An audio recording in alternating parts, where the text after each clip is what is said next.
It sucks ass. It sucks balls. It sucks ass balls.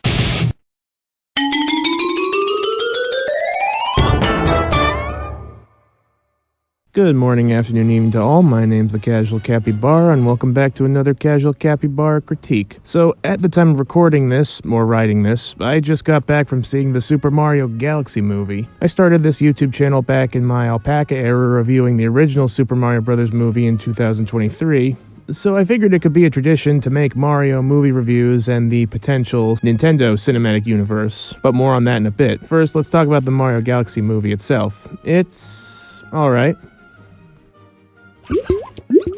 Yeah, it does feel like I was going to add more to that sentence, but actually I wasn't, because the Super Mario Galaxy movie is fine. I feel the critics that reviewed this movie didn't like it for a lack of substance and storytelling, and that feels a little unfair towards the movie. It's like going to a monster truck rally and expecting a stuffy opera stage play. The Mario Galaxy movie is a movie you enjoy for fun, to snack on like popcorn. Not that I think the Mario Galaxy movie is free of criticism, I've got some gripes. First, let's talk about the positive. Like I said, the Mario Galaxy movie is like a fun thrill ride of a movie. Yeah, it's pretty light in story, but it's a fun journey through a sea of references that this movie is. I'd point out all the references I found, but I'm sure within a week of me writing this, there'll be a video pointing out all the Easter eggs in this movie, big and small. What else? I like the dynamic between Bowser and Bowser Jr. Yeah, because minor spoiler, they do meet up about midway through, and they honestly have some really good father-son chemistry together, but of course the mainstream media tries to demonize that.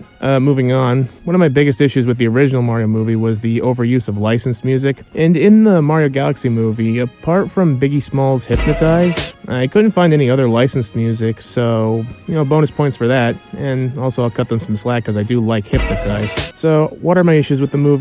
A few. First, the obvious one is the fast pacing. This was a problem with the first movie as well. It just feels like a thrill ride where you're just going super fast and it can be exhausting by the end. I could handle a movie if it's light on the plot. I just wish it would slow down. I swear, 95% of this movie doesn't stay on a single shot for more than 20 seconds. And my other biggest issue was, despite Rosalina being a huge part of the marketing, she was barely in the movie.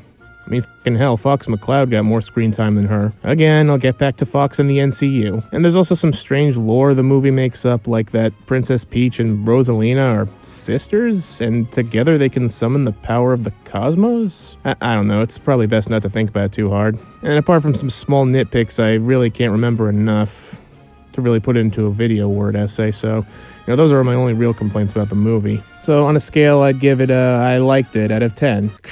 Okay, so now let's discuss the potential NCU. So if you weren't already spoiled already and/or have seen the movie yet, you know that Fox was a huge element of the Mario Galaxy movie. He's practically one of the boys in this movie. So a big point of discussion is a potential Nintendo Cinematic Universe, and NCU. Most of it is fearing the worst. To counter that argument, I ask, what's the point?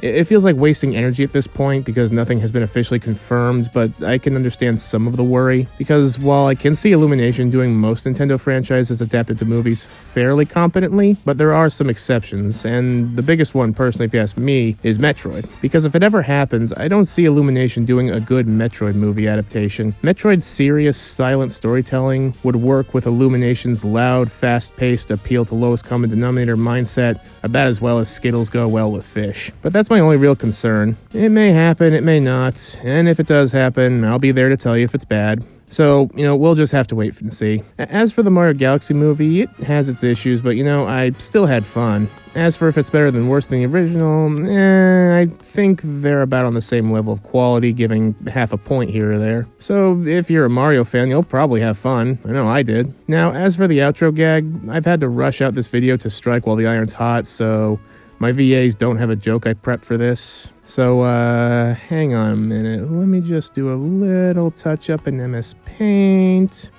And there we go. Please laugh. Oh, brother, this guy stinks! Yep, with that being said, I am the Casual Capybara, and thank you for watching.